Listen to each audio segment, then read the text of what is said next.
Monsieur le ministre, attirer les meilleurs profils vers les métiers de la transmission du savoir, mais aussi de la création du savoir, est un enjeu fort pour parvenir à l'économie d'aujourd'hui, l'économie du progrès, l'économie de la connaissance.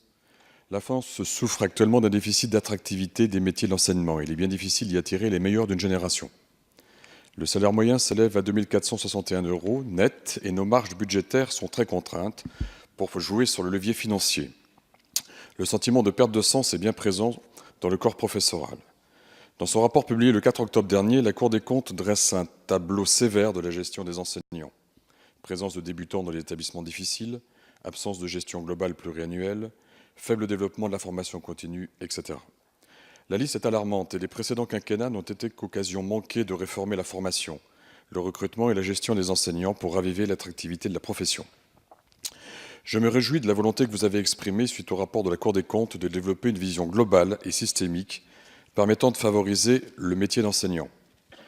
Je souhaiterais connaître les intentions et le calendrier du gouvernement sur les préconisations de la Cour que vous avez accueillies positivement, comme le renforcement du prérecrutement, de la professionnalisation ou de l'approche qualitative de la gestion des ressources humaines. Je souhaiterais également connaître votre position sur d'autres propositions de la Cour, telles que l'annualisation du temps de travail ou la bivalence. Enfin, je souhaiterais savoir si d'autres pistes sont à l'étude pour rendre cette profession plus attrayante, comme par exemple des mécanismes de soutien et de facilitation des projets innovants des professeurs, ou bien encore la mise en place de marques de reconnaissance qui favorisent à la fois la valorisation des initiatives individuelles et la création d'un sens collectif. Je vous remercie. Merci, Monsieur le ministre, vous avez la parole. Monsieur le Président, Mesdames et Messieurs les députés, Monsieur le député Philippe Berta, merci pour cette question, là encore dans le prolongement de certains points précédents et qui permet d'évoquer l'avenir de la fonction enseignante. D'abord, je voudrais m'inscrire dans une vision de long terme sur ce sujet.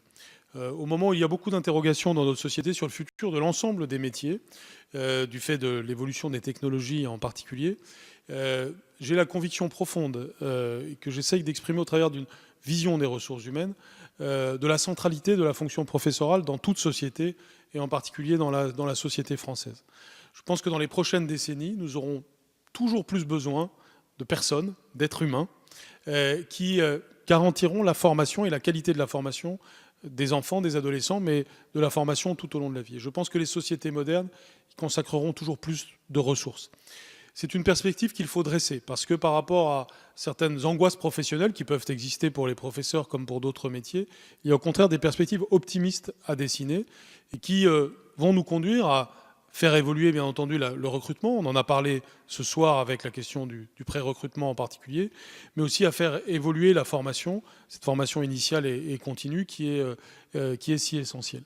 Le pré-recrutement sera une des grandes réponses, je l'ai déjà dit, mais il y a la gestion des ressources humaines qui sera aussi une autre réponse très importante. Et bien entendu, j'ai pris avec beaucoup de sérieux le rapport de la Cour des comptes que vous avez évoqué, et nous avons, avec le nouveau directeur de la gestion des ressources humaines de l'Éducation nationale, l'objectif de grandes réformes en la matière.